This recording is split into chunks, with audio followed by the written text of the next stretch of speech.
আলহামদুলিল্লাহ, আমরা সবাই পবিত্র মক্কাতুল মুকাররমা থেকে আমরা তায়েফের জমিনে এখন তায়েফের পাহাড়ি অঞ্চল আমরা ভ্রমণ করতেছি। কিছুক্ষণ পরে আমাদের তায়েফের ময়দান আমরা দেখতে পাবো। যে তায়েফের ময়দান দেখার জন্য আমরা সুদূর মক্কাতুল মুকাররমা থেকে আমাদের পেয়ারা নবী দো জাহানের দুলহা দো জাহানের বাদশা নবী মুহাম্মদ রাসূলুল্লাহ সাল্লাল্লাহু আলাইহি সাল্লামের মাতৃভূমি থেকে আমরা এই তায়েফের জমিনে এসেছি। যে তায়েফের জমিনে আল্লাহ রাসূল সাল্লাল্লাহু আলাইহি সাল্লাম ইসলাম প্রচার করতে এসে শরীর মোবারক থেকে রক্ত মোবারক ঝরিয়েছেন। তায়েফের জমিনের মানুষগুলো হুজুর সাল্লাল্লাহু আলাইহি সাল্লামকে সহ হুজুরের সফর সঙ্গী সাহাবাই কেরামকে অনেক কষ্ট দিয়েছে। এই তায়েফের জমিনে আমরা অনেক উঁচুতে উঠে গেছি। প্রিয় দর্শক, দেখুন অনেক উঁচুতে, নিচের দিকে তাকালে কিছুই দেখা যায় না, একদম সবকিছু ছোট ছোট দেখা যায়। মাশাআল্লাহ, এত উঁচুতেও আরো উঁচু উঁচু পাহাড়। আল্লাহু আকবার, আল্লাহু আকবার, অনেক বড় বড়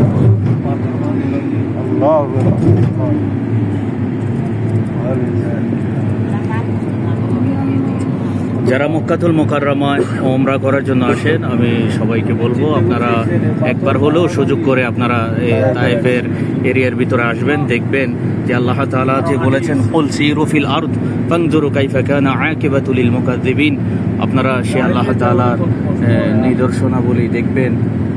এত নিদর্শনাবলী আল্লাহ তাআলা জমিনে রেখে দিয়েছেন, এত নিদর্শনাবলী দেখলেই আল্লাহর কথা স্মরণ হয়। অথচ কাফেররা কি করে এত নিদর্শনাবলী থাকা সত্ত্বেও কিভাবে আল্লাহ তাআলাকে অস্বীকার করে, আল্লাহ তাআলার অনুগ্রহকে অস্বীকার করে, এটা আপনারা স্বচক্ষে দেখতে পাবেন। এই জন্য আল্লাহ তাআলা বারবার বলেছেন কুল সিরু ফিল আরদ ফানজুরু কাইফা কানা আকিবাতুল মুকাজ্জিবিন।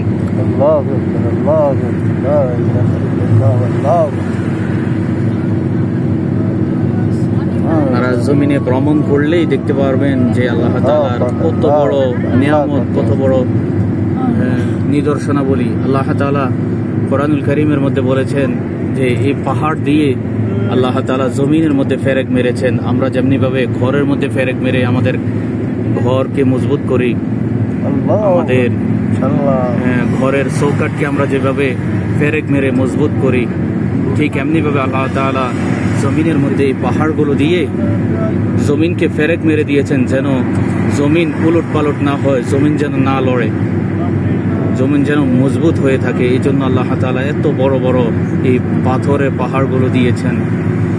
আমাদের বাংলাদেশ তথা ভারতীয় উপমহাদেশের ভিতরে আমরা দেখতে পাই বালির পাহাড়, মাটির পাহাড়, কিন্তু এই আরব কান্ট্রির ভিতরে সবগুলো পাহাড়ই হচ্ছে পাথরের। একবার আমার ক্যামেরাতেও পুরো পাহাড়টি আসতেছে না, এত বিশাল পাহাড়।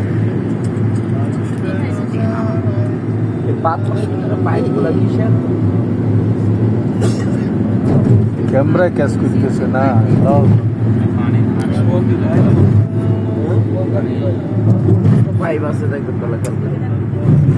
পরেও উঁচু থেকেও আরো উঁচু পাহাড় দেখা যাচ্ছে।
রাখি দিয়েছি ভাড়ার লগে দিয়ে দেন